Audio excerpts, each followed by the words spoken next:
and welcome to the Dole Institute of Politics. My name is Tyler Liggett, and I am a member of the Dole Institute's Student Advisory Board, the official student group of the Institute. The Student Advisory Board is a bipartisan group whose members can access many great opportunities through their involvement with the Institute, including volunteering at programs and networking with our special guests. If you are a student and would like to join, please contact us by emailing dolesab@ku.edu or speaking with a student worker after the program. A video of today's program will be available on the YouTube channel soon. You can also access videos of past programs by visiting our YouTube channel. A loop hearing system is available to use if you have a T-coil hearing aid. We also have a limited number of listening devices. If you have questions about the loop system or at any time during the program have difficulty hearing, please alert one of our staff members. After the program, we will have some time for the audience to ask questions. If you have a question, please raise your hand and a student worker with a microphone will come to you. Please stand if you are able to and ask just one brief question. If you are part of our virtual audience, you may submit questions at dolequestions@ku.edu. The Dole Institute's mission is to foster civil and respectful discussion around often difficult topics. Please phrase your questions with this in mind. Before we begin, I'd like to remind you to please turn off your cell phones. Now please join me in welcoming Senior Associate Director, Dr. Barbara Ballard.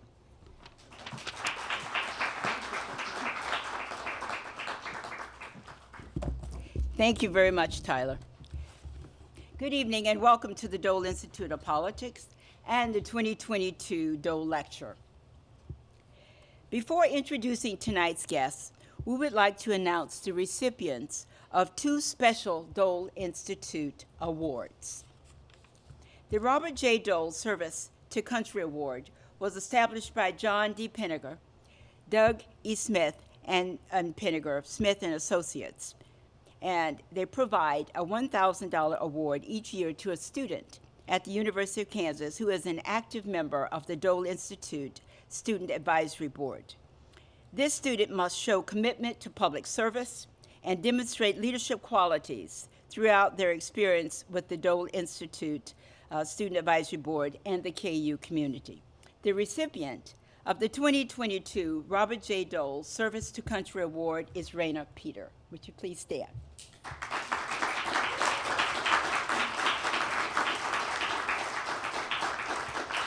Continue standing, and you can face them. The committee recognizes Raina for the depth of her involvement in public service from high school through college and her continual development of leadership skills, including initiatives of the KU Student Senate, the Dole Institute discussion groups, Dole Institute Student Advisory Board, voter registration, and mentorship as a debate coach for underserved youth with the Urban Debate League. Would her parents, David and Daisy Peter, please stand and be recognized.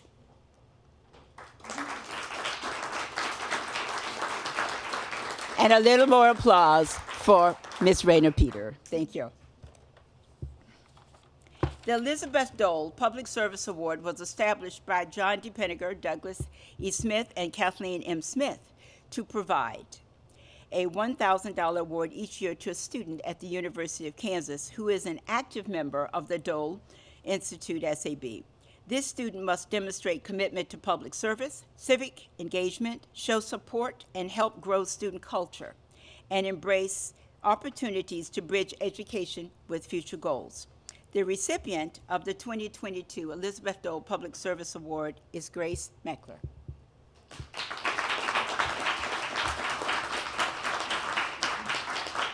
The committee recognizes Grace for her strong connection to the Lawrence community and her early and consistent commitment to public service, which goes as far back as elementary school. This includes co-founding the student volunteer organization Spark Project and her work with the Boys and Girls Club of Lawrence. Would her parents, Jim and Julia Meckler, please stand and be recognized.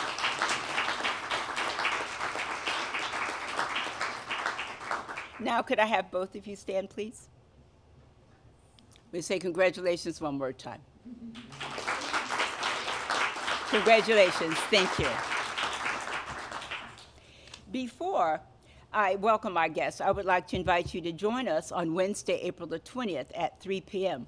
for our final discussion group of the semester. And the title of our semester group was Giants of the Senate, where Dole Fellow Bob Dole will discuss with Senator Nancy Kassebaum the accomplishments and challenges she faced while in office. The Dole discussion groups are made possible by a grant from Newman's Own Foundation and are presented in partnership with the Howard H. Baker Jr. Center for Public Policy at the University of Tennessee, the Paul Simon Public Policy Institute at Southern Illinois University, and the Frank Church Institute at Boise State University. I hope if you are available on that particular day that you will. Nancy Kassebaum is always a joy.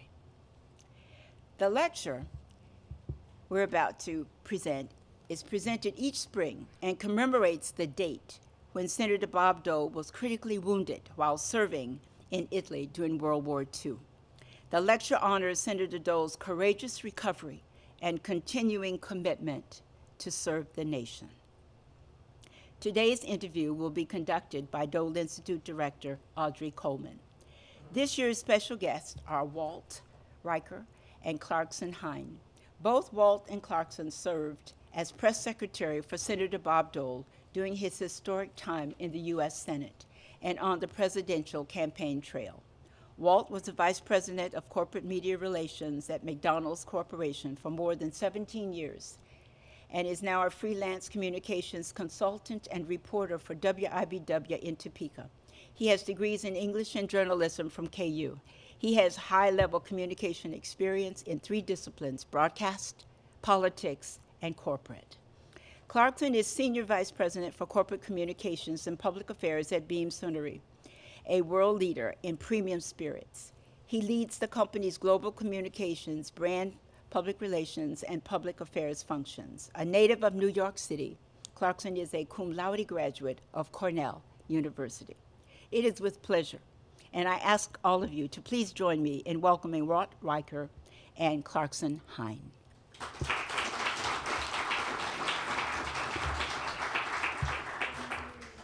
Thanks, Walt and Clarkson, for being with us here at the Dole Institute and coming back again.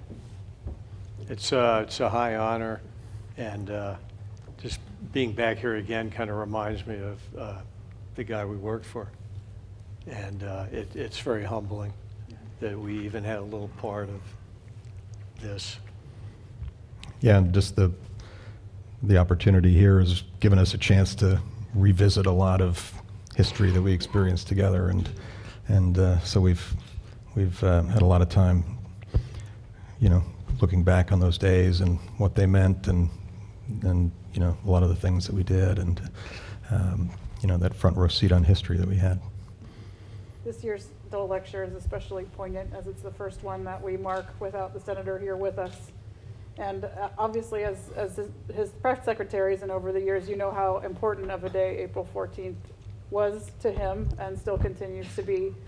And before we get into more talking about your services secretaries, what did that day mean to him, and how did he manifest and commemorate that day in his career? Clarkson and I, this is working, yeah.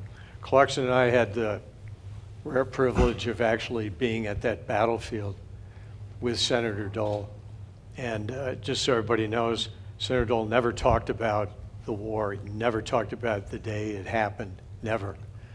And he just did, and it wasn't Bob Dole's thing. But going back to the battlefield with him was one of the most emotional events I've ever been associated with. And typical of Senator Dole, he kind of talked about everything but the battlefield and the injuries and everything else. But there's a monument there, and it's a small little town in the Apennine mountain chain in northern Italy, a tiny little town, Casteldano. And we went down to this granite monument, kind of big monolith to the 10th Mountain Division, and all the guys who were killed.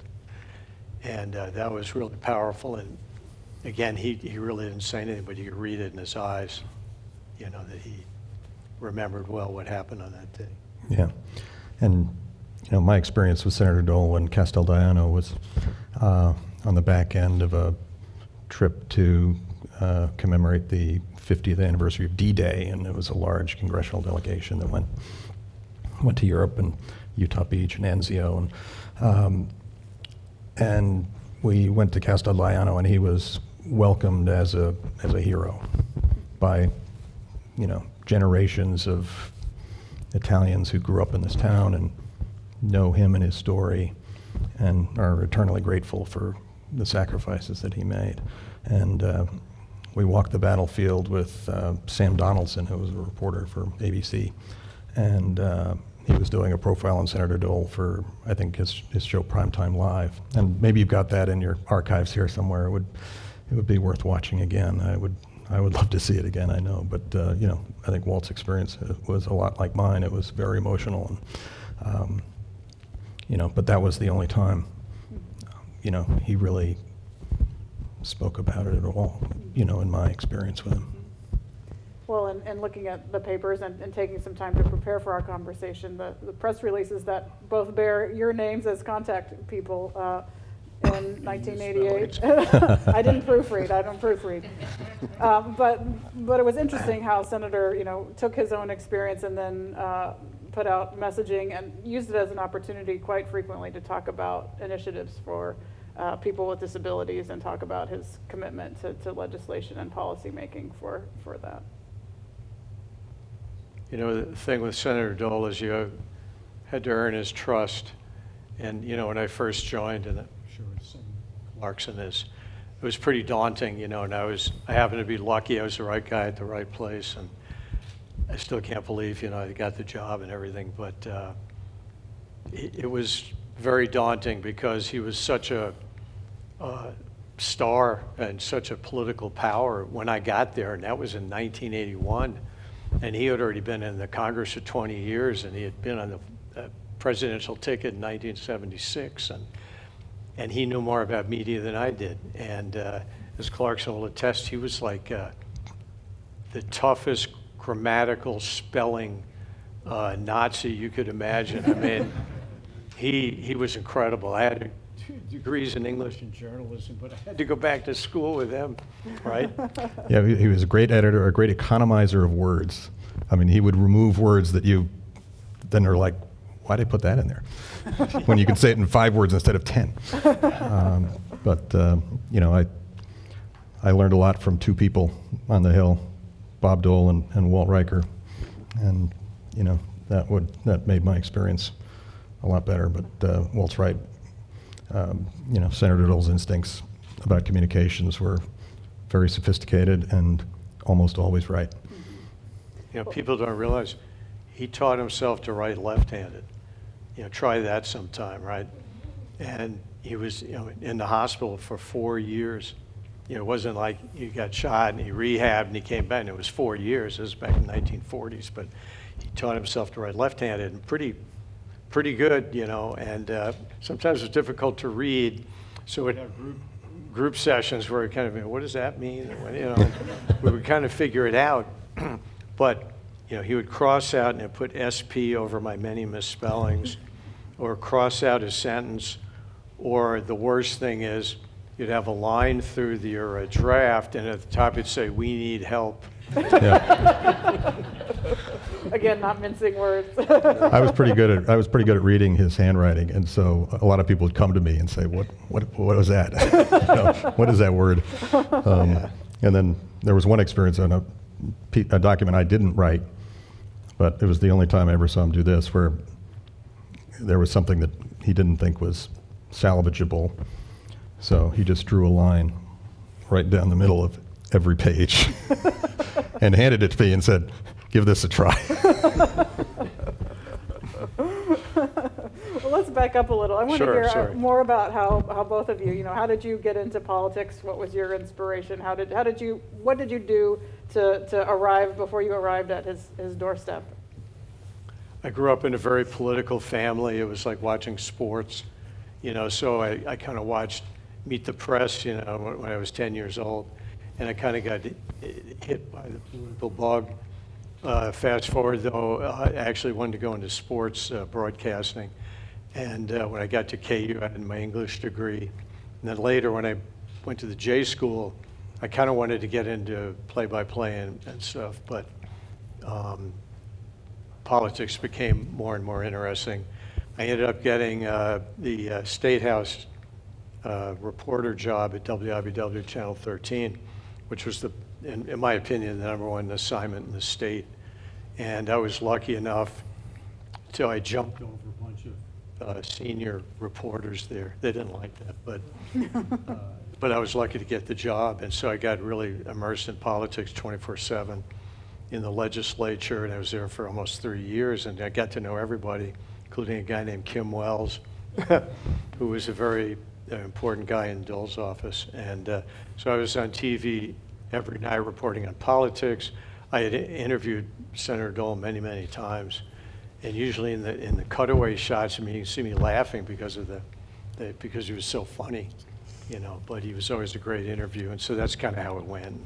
You know, fast forward when I was thinking of moving on to bigger TV markets, I got a call from Kim Wells that changed my life, and he asked me if I was willing to throw my hat in the ring to be Bob Dole's press secretary. And I was blown away. I said, wow, it's pretty daunting, kind of frightening, frankly. And somehow I got the job, and it really did change my life, and got into major league politics that way. How about you, Clarkson? Well, I majored in history and minored in government in college, and I did an internship in Washington between my junior and senior year, and I sort of caught Potomac fever and, you know, realized I had to go back to Washington when I was out of school.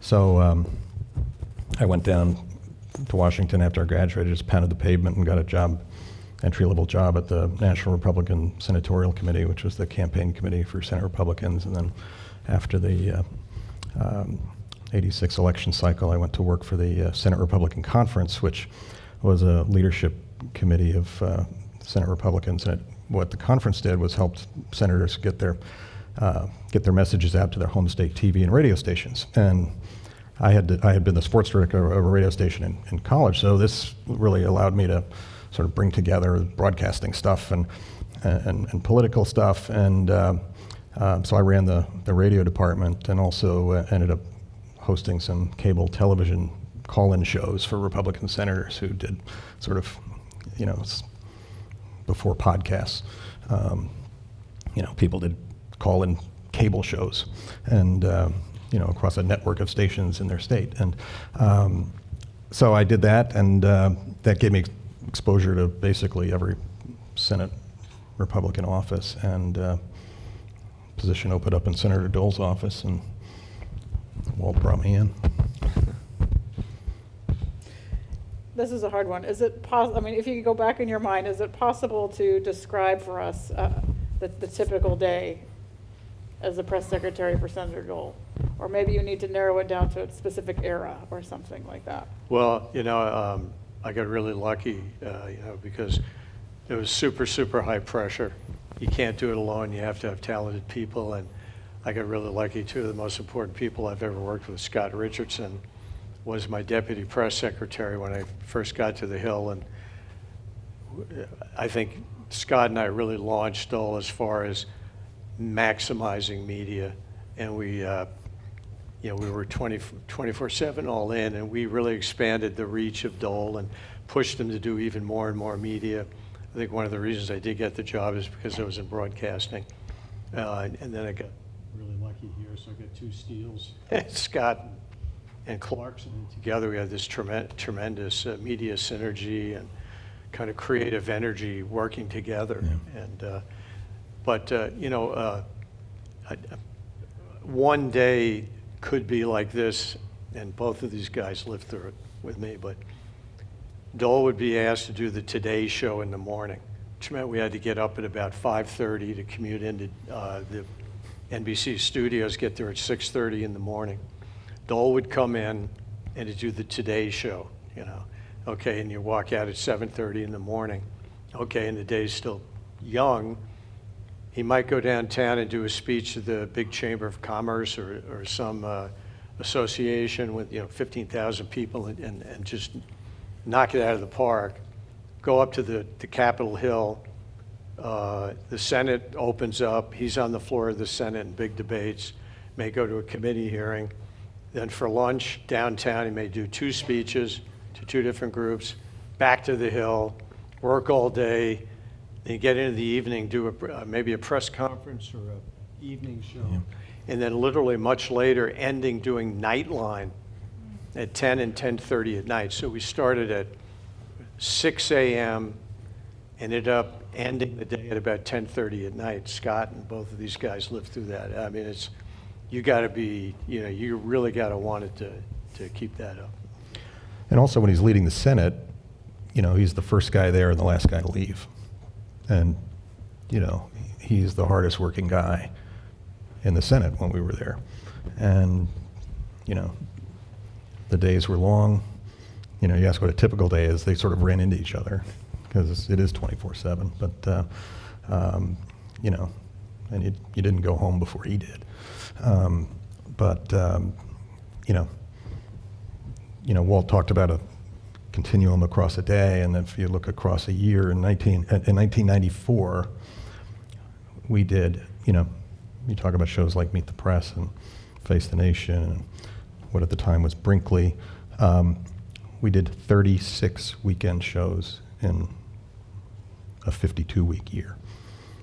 So that's a lot of prep. It's a lot of time, going into it, and that's on top of the day job, So, there were a lot of days where Walt and I would lose track of time, and it's 3 or 4 o'clock, and we realize we haven't had lunch yet. It's young man's work. Well, like with the Sunday shows, most senators would kill to be on one of those shows once a year. Yeah. And Dole had like a carte blanche to come in. And a lot of times they would fight over, we want Dole, so I had to negotiate. And sometimes if it was really, really newsy, he could do 3 morning shows in one morning. And they would pre-tape, so you'd have to get to CBS at 6:30 a.m. He would have to be there, and then you do the Good Morning America, right? And then you'd see Dole on 3 different channels at one day. Pretty crazy. One of the most uncomfortable weeks I ever had was a week when 2 different shows thought it was their turn to have Senator Dole on Sunday, and I've got Tim Russert and David Brinkley both calling me,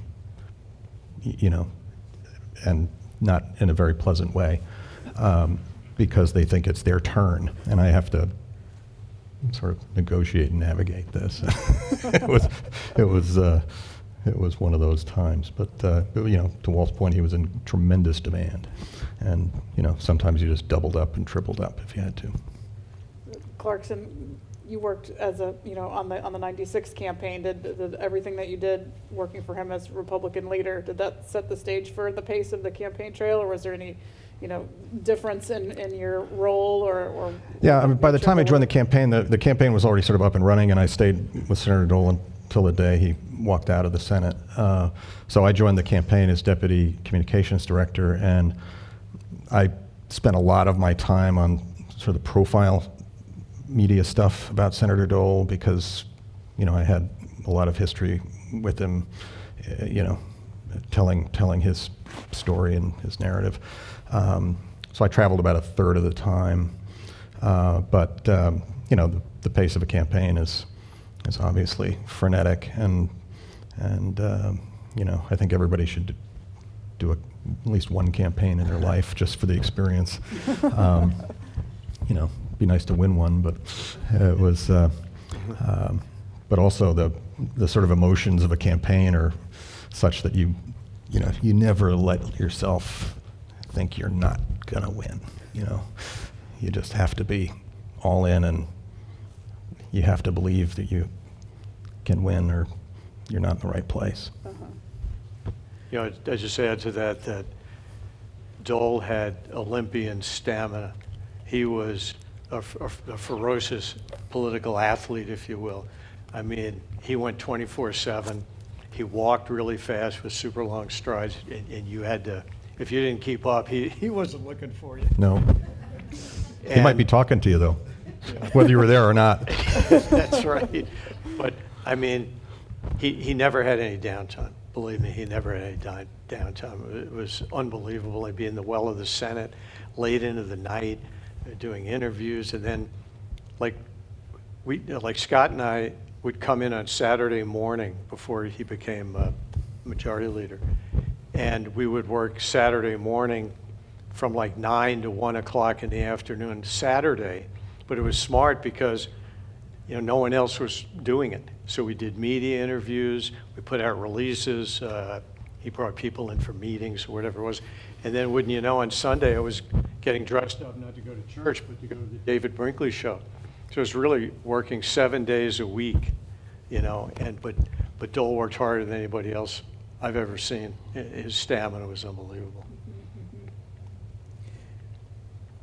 I mean, you've talked about, you know, just the media and the television. Could you talk about a change or an evolution or just how media, from the beginning of your service in 81, Walt, to when you left the Senate in 96, Clarkson, you know, can you just comment generally on the communications landscape, any strategy changes?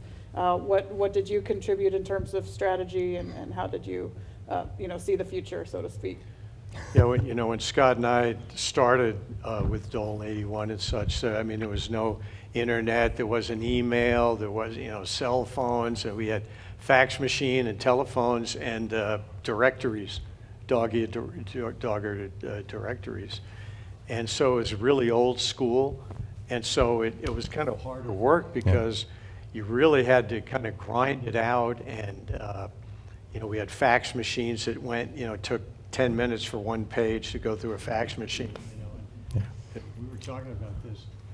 If there was news, say on the weekends or something, of course there always was, Dole would call me at home, and my poor wife, who Christine is actually the real hero of this story because I was never home and we had 3 kids, and you know, she was my rock. But Dole would call me on the phone, okay, the old phones in the kitchen, right? I'd pick it up with the squiggly, you know, I do it.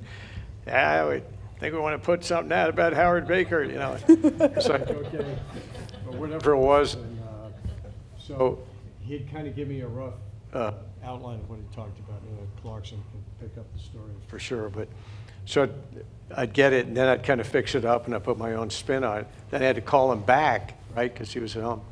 And I'd read it to him. He'd go, yeah, pretty good, put it out, you know. And so, okay, so, but then to put it out, this is old school stuff. So with that same phone, I had to hang up, dial AP, which is the first one, you know, they had all the numbers, and I knew everybody. Think about this. I had to read the press release or the statement over the phone to AP, and they took it all down.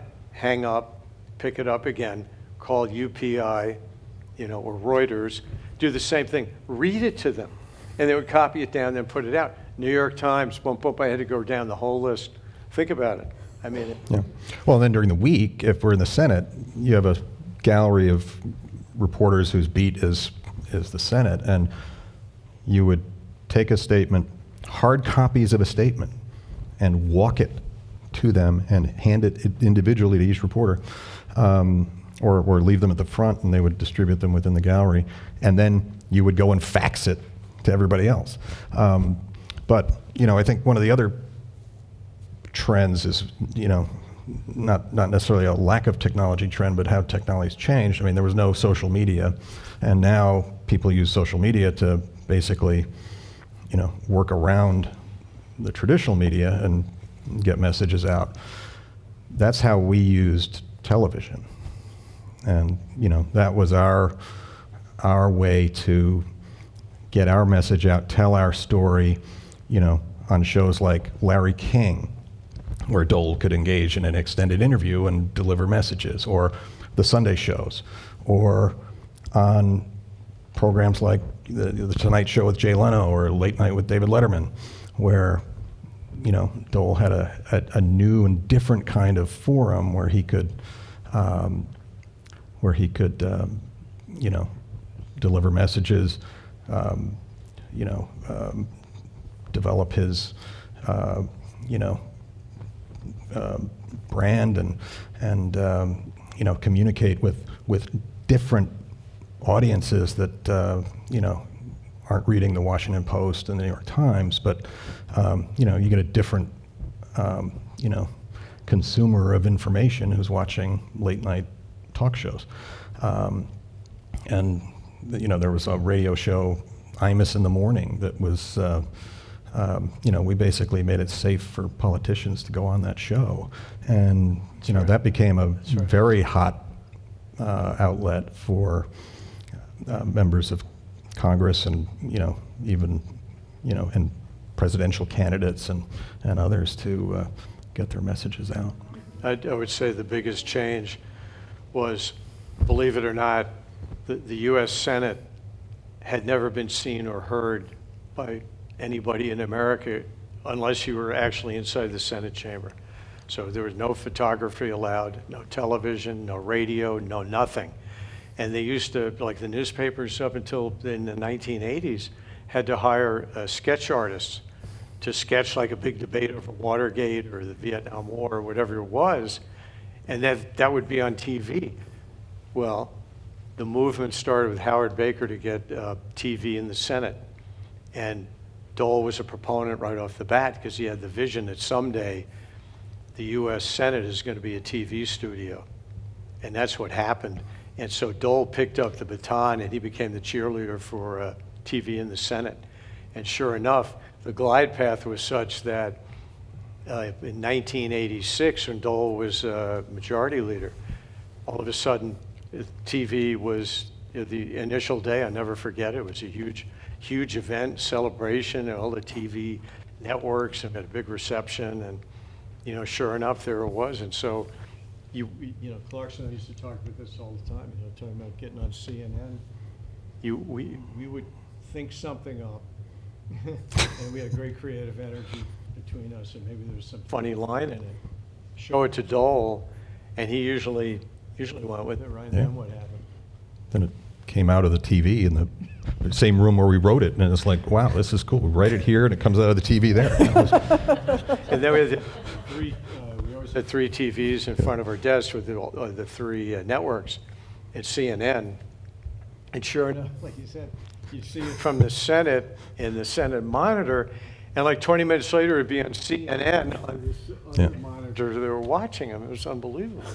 And then TV in the Senate also created a new opportunity for, you know, to bring visuals onto the Senate floor. And the Senate Republican Conference, which I mentioned earlier, that was another of their responsibilities, was to create, you know, posters and other visuals that senators could use to amplify their points. You know, that was before PowerPoint decks, but, you know, you could have a big styrofoam, you know, board with some catchy lines on it. We were chatting before the program. Now I understand when Walt, you recounting the process of reading those press releases. Now I know why those lines are burned in your brains. They have amazing recall about what they're, some of their best lines in those press, you know, can you think of any of those that you'd be willing to share, or that can you picture in your mind, you know, sitting in the office and any kind of particular messages that you're writing? We have a famous story. I mean, he'll chime in for sure, but you know, it was like, it took a while to earn Senator Dole's trust. You know, I was just a rookie, right? I was kind of over my head in a lot of ways, and I was kind of doing what I thought was best. You know, I was pushing him to do more TV and broadcasting and more media. And I think I told you this once, that I thought I was doing the right thing with Scott, and we were creating these huge events and everything. And I got a phone call from Elizabeth Dole one night, and she was asking my opinion. I was flattered about some White House issue, because she was working in the Reagan White House as the Director of Public Liaison.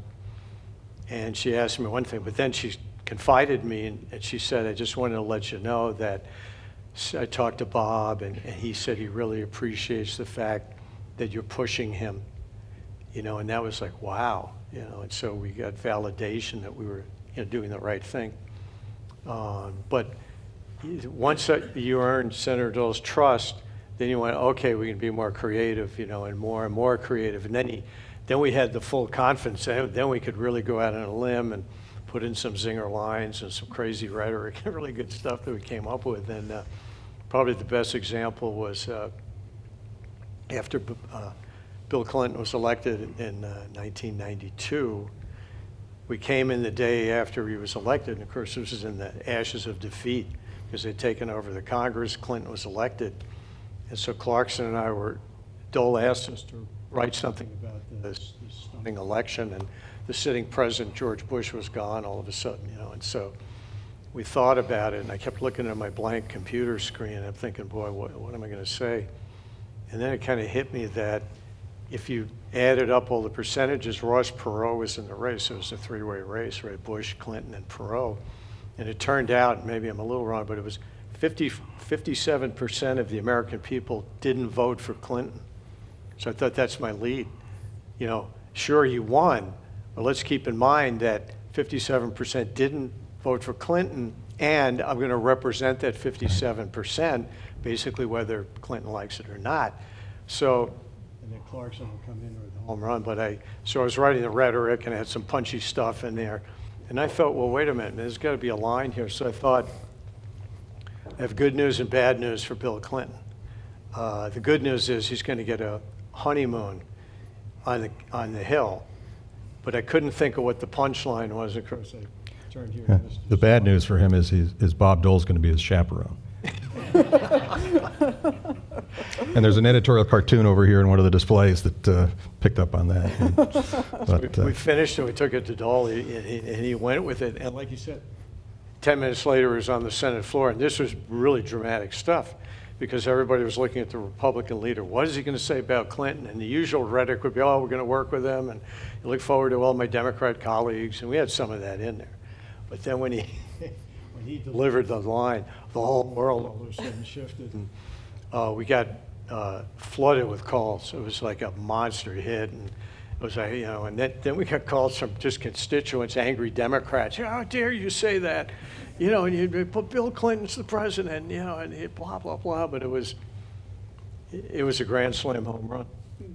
And Senator Dole felt very strongly about finding something positive in defeat, and this wasn't his defeat, but he wanted to send a message to Republicans and independents, anybody who voted the other way, that somebody was going to have their back. And in a little different vein, after the '96 result, he went and did the David Letterman show 2 days after the election, and people are like, why is he doing that? And he really wanted to show people that life goes on after defeat. And, he felt very strongly about that, and he could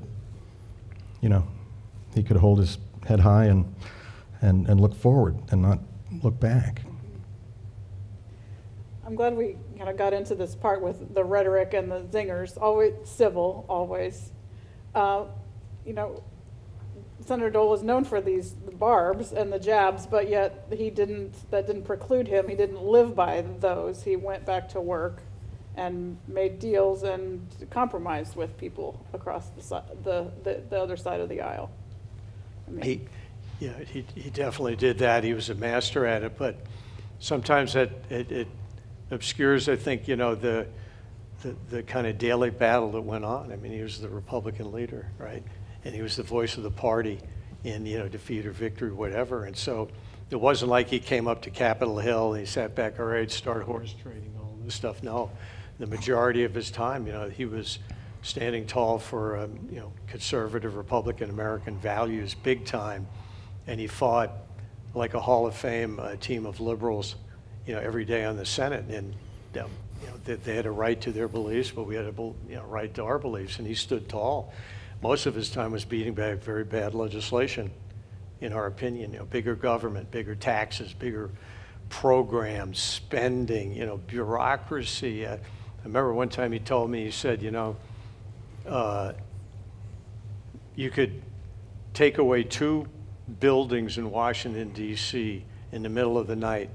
Come morning, no one would know they were missing because it was, the big government, I remember he used to say taxpayers never had a chance, you know, and when you look at some of those buildings and the bureaucracy and the spending, and it's pretty mind-blowing, but when it came to, you know, common sense legislation and bipartisanship and all that stuff, you know, he was a master at it.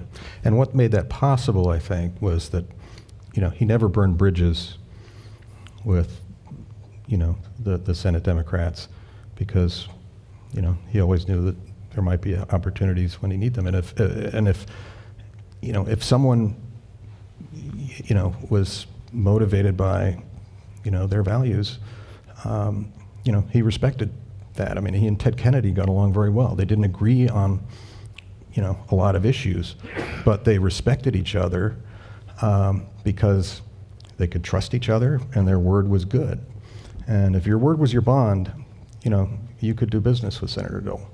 And, you know, so that was, you know, what made, you know, bridging differences possible when that happened.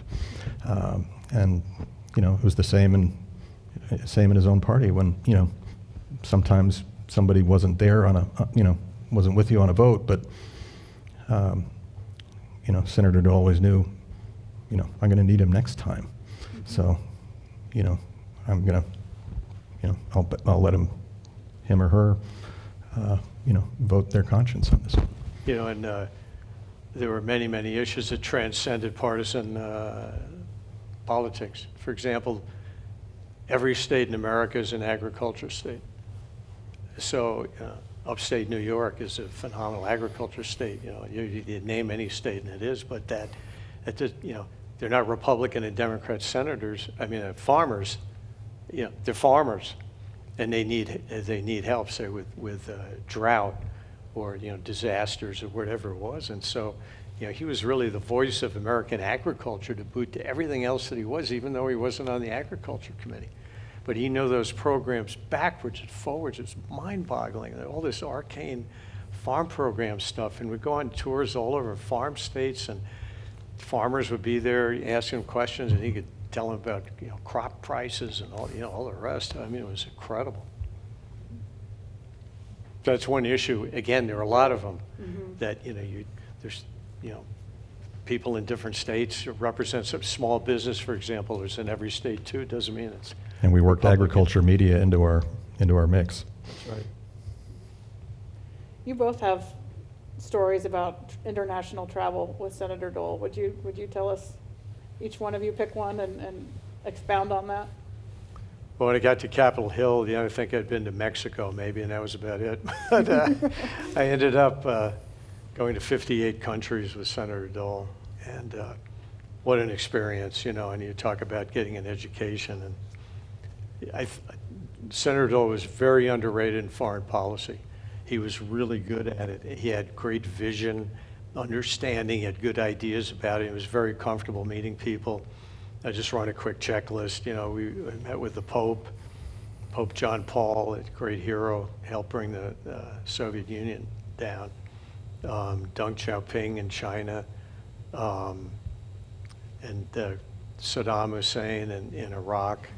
I spent 3.5 hours with Saddam Hussein in Mosul, Iraq, right before the Desert Storm War. That was pretty incredible. But I would say meeting the Pope was pretty overwhelming, and you know, a real giant. I was looking at both of them. I was right next to the Pope and Dole, but I realized that both of them had been shot.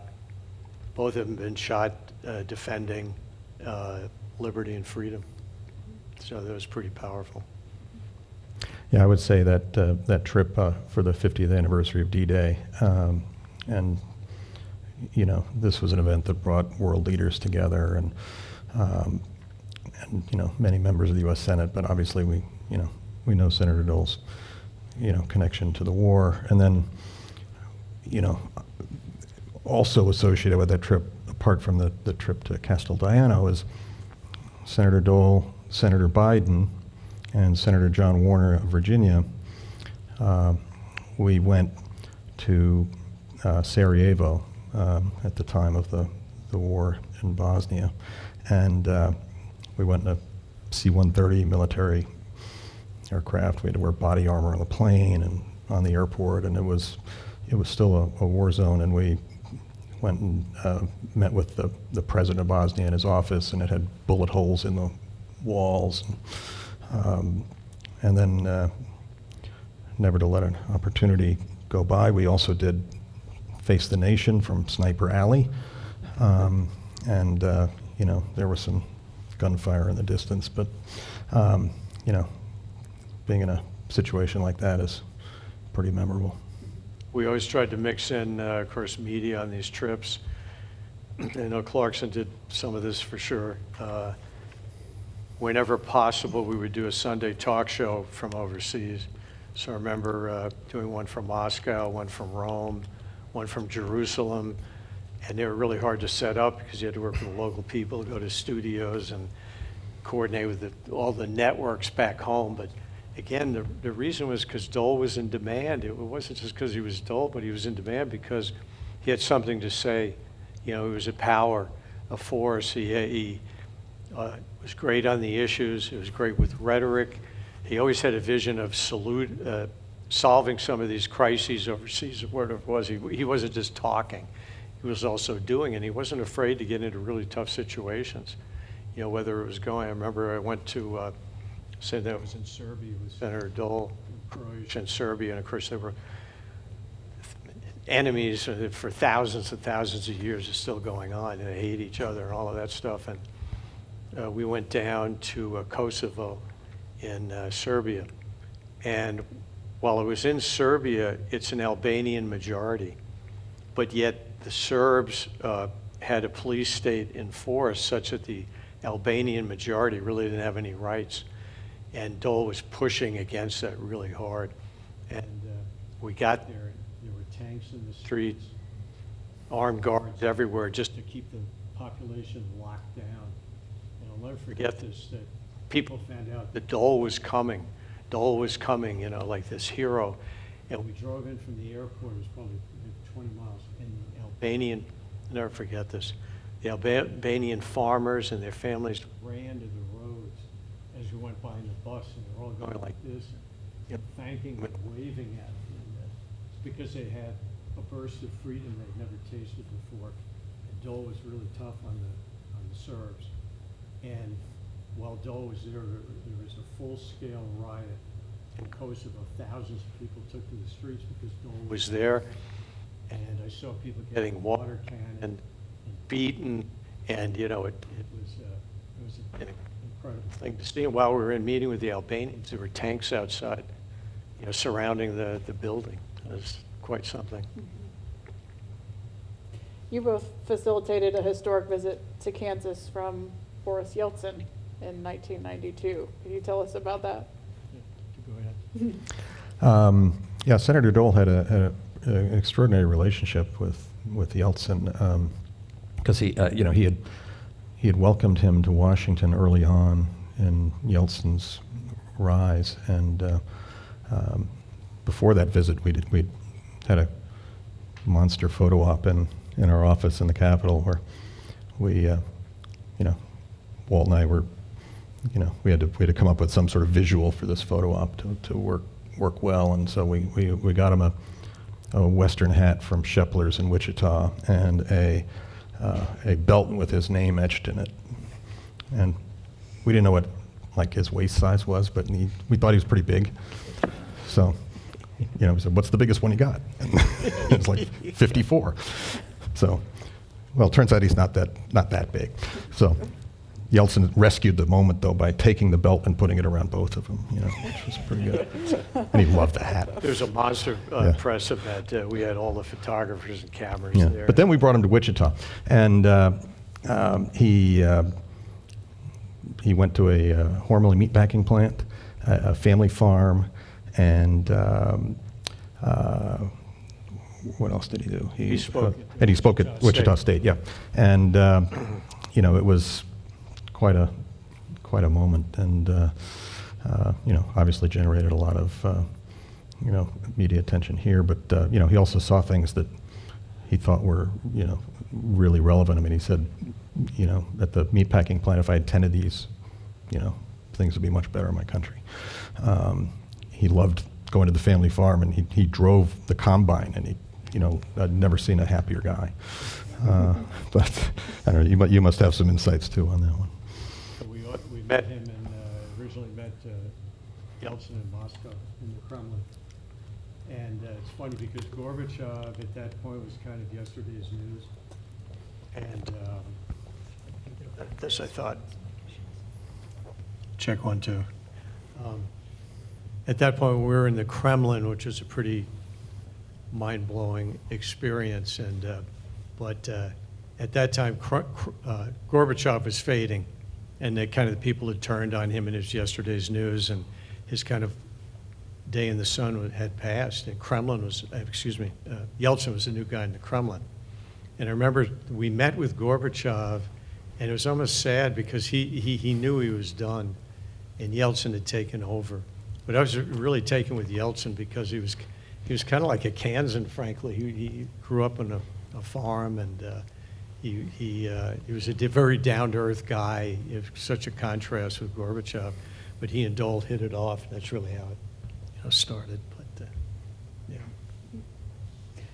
Well, I have one more question before we turn it over to questions from the audience about your own careers. Talking about your careers in politics and political communications, and then going on and working in the corporate world. What kind of lessons, or what was extraordinary about your political experience that made you excel in the corporate arena? I'd say we were battle-tested, and we had been in the major leagues of communications for 13 years, and as long as Clarkson was there. And we had seen it all and been around the world and everything else, and one crisis after another. And for me, it was a hard transition when I went to McDonald's. It wasn't hard because I was a lifetime McDonald's customer, so that was pretty cool. And I got to eat at McDonald's every day for 17 years. When I left, I weighed 150 pounds. It's a true story. But there were crises galore at McDonald's, as you can imagine. And so I felt, I don't know what it was, but whenever I was in a crisis, I felt calm, because I'd been there before, and you have to be calm in a crisis. And I remember when I first got to McDonald's, at that time, I think we were serving, it was 40 million customers a day. Right now, it's 75 million. The point I'm making is when I first got there, they said, Walt, at McDonald's, we serve 40 million a day. If something were to happen only once in a million, it could happen 40 times a day at McDonald's. And it kind of seemed that way. But like with Clarkson, you learn how to think fast, write fast, act fast, think creatively, think of messaging, and not be afraid to talk to CEOs, and tell them what to do, in that regard. So, being with Dole was a tremendous asset.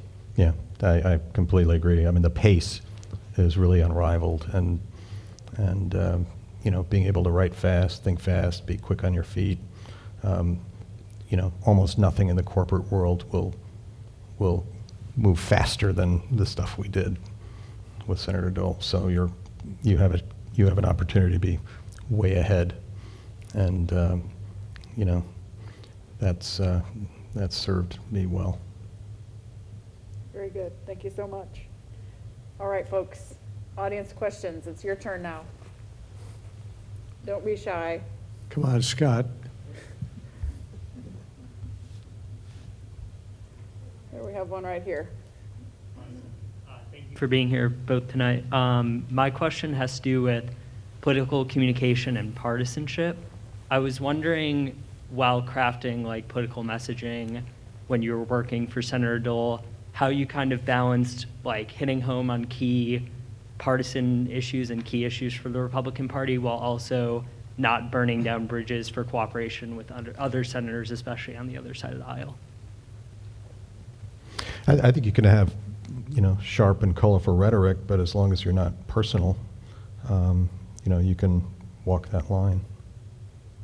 But he had there's a kind of a line in the sand, if you will, like in Clarkson and I or Scott or something, he'd come up with some really tough stuff, and man, when you're being, Kennedy or whoever it was, tearing you up, and and we'd draft things that were really, really tough, you know, almost hitting below the belt, let's say.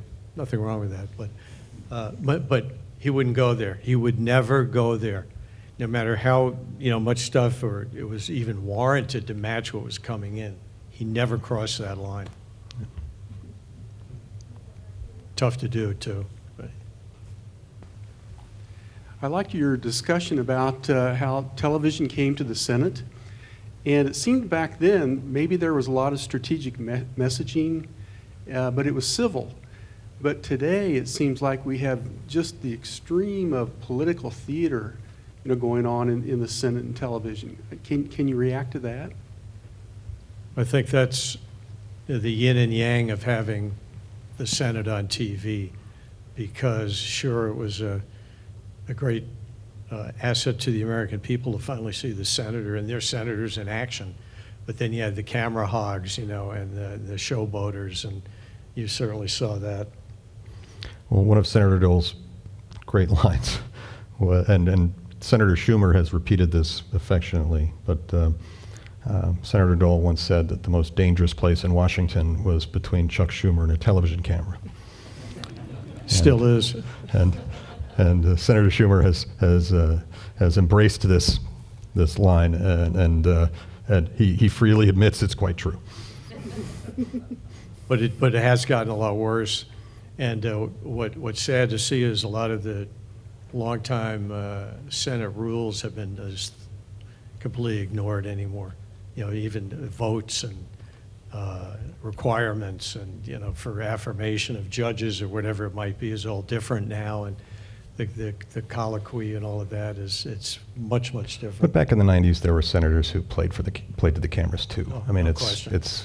it's not necessarily that new. I remember a famous story that Dole was in charge with getting enough votes for President Bush, first President Bush, to get authorization to go to war in Kuwait.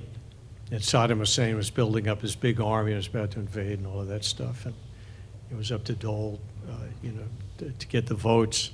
And like with Supreme Court justices too, you always had 3 or 4 senators playing, oh, I can't decide, this is the hardest vote. Well, they already knew how they were going to vote. But you know, the media, oh, how is, you know, Hal Heflin going to vote on something? Or so anyway, when Gore was in the Senate, he was one of the last guys, and he was the most important vote to see which way he was going to go, because it may determine whether the Senate gave Bush authorization to do what he had to do. And Gore played it phenomenally well. But then behind the scenes, I'll never forget this, Dole came in to my office. I was right, there was a door, you know, there was Dole sitting there, and I was here, and then Clarkson was there later. But he said, you won't believe this. He said, Gore came in here, and he had gone to George Mitchell, who was the Senate leader, and then Dole, the Republican leader, and Democrat leader. And he based his vote on whoever gave him the most prime time spot on the Senate floor with the TV coverage, right? And it turned out it was Dole gave him, by happenstance, the best thing, so he voted with Dole. But then George Mitchell and Dole got together, and they couldn't believe, they'd never seen anything like that. Now, Gore has since denied that ever happened, but I can guarantee you it did happen, because Dole doesn't make up stories, and even told me George Mitchell and he were laughing about it, how pathetic it was. Other questions? Great. I have a question from one of our online viewers, and they wanted, it's for Walt. They want to know, how did your experiences at KU shape or help you in your career? You know, KU is probably the greatest thing that ever happened to me, besides my wife. But, you know, I got a great education with my English degree in writing, creative writing, and all of that. But then when I went to J school, I got really drilled in the fundamentals of, you know, really writing and reporting and, you know, fact checking and all of the rest. And it was kind of a glorious time. A lot of things have changed, but the KU education and what the school meant to me. And I grew up in New York City, and the reason I found out about KU was my father was a distinguished professor at Cornell University Medical School. He was a renowned teacher and researcher, and he was actually the first drug czar in the history of professional sports. He was the first drug czar of the NFL. But his best friend in life was his associate when he was a researcher at Cornell University, was Clark Wesco. And my father mentored him. And so I knew about Kansas through my Uncle Clark. I called him Uncle Clark. And we visited out here. I actually stayed at the Chancellor's Mansion a few times. And I fell in love with KU and the campus and everything about it. And having grown up in New York, I was blown away with the fact that I could walk across the campus and women would smile and say hello to you. I couldn't believe it. I said, this is where I want to be. But I love KU and, rock chalk. Any others? Clarkson, I had another question I wanted to ask you about strategy and partisanship. So in 95 and 96, when Newt Gingrich was Speaker of the House, how, can you comment or say anything about Senator Dole's strategy when he's working with a Democratic president and also trying to, thread the needle, or his strategy in regards to Speaker Gingrich? That was a very interesting time. And, the part I remember most about that was, we had budget negotiations with the White House around, keeping the government open and, getting the budget put together. The Republican leader and the Speaker of the House have to, when you're from the same party, obviously have to, work together. We would, I would coordinate with Newt's press secretary and things like that. There were sometimes tactical differences in the approach, but it was also important to not not let an inter-party conflict become overwhelm the story or undermine your position with the White House. So there were a lot of delicate conversations and balancing acts there, but I think there was also a lot more common pulling in the same direction than there was not. And ultimately we got to we had very constructive conversations with the White House and ultimately got solutions, but it's those are some of the give and take that you go through, and sometimes it's with the other party and sometimes it's within your own. That's a really good point Clarkson brought up, is because a lot of times we think of partisanship, Democrats, Republicans, conservatives, liberals, all that stuff, but there were factions inside the party. The Democrats certainly had, and Republicans had. In Dole's day, there was a hardcore conservative group, but there also were some liberal Republicans like Lowell Weicker from Connecticut and some others, right? So he had to bridge those gaps and work with them. And I remember he was saying, no, I got to, on one hand, I got to hold hands with Jesse Helms, or I got to hold hands with Lowell Weicker. And there were some really tough inside battles within the party and in the caucus that we had every week, where all the Republican senators, but a lot of times there's a lot of tension in the air. And we'll never forget this, when Reagan was president, he had found out through back channels. And by the way, Dole knew everything that was going on in Washington. There wasn't anything he didn't know. He had too many resources, but he found out there was a faction of conservatives. I think it was, Jack Kemp and some of the conservatives, Trent Lott and others, and Malcolm Wallop, had gone down really behind Dole's back to meet at the White House. And Dole was carrying water for President Reagan, and he found out about it. He didn't say anything, but when he had our caucus that week, I'll never forget that, And it was like, just like this, looking at a bunch of people here, you know, you're all Republican senators. And Dole just waited, and he finally said, I know what's going on, you know, I know where you went, I know you went down there, and he named them by name. They were sitting like right there. And he was really mad, obviously. And he goes, so if you don't like what's going on, we'll have a vote right now for the leader, right now. Are you ready to vote? And they instantly chickened out, and they were publicly embarrassed. This is one of the toughest things I've ever seen inside a caucus, and he really called him out on it. They later came up and apologized to him. But Dole was really tough, I mean, when he had to be, with us too. Yeah. But also during those years, you know, we brought 2 Democrat senators over to, you know, the Republican side, Richard Shelby and Nighthorse Campbell. And, you know, so Dole being able to, you know, keep bridges open and lines of communication open and you know, bring, you know, differing viewpoints into the party and into the caucus paid big dividends. And just to add on to that, with the caucus, it was, you know, all Republican Democrats and all, you know, Democrats on the Hill. And we talked about this before, but when Bill Clinton was first elected, Dole had the idea of inviting President Clinton to the Republican Senate caucus. It had never been done before by either sides. And he invited Bill Clinton, and Clinton accepted.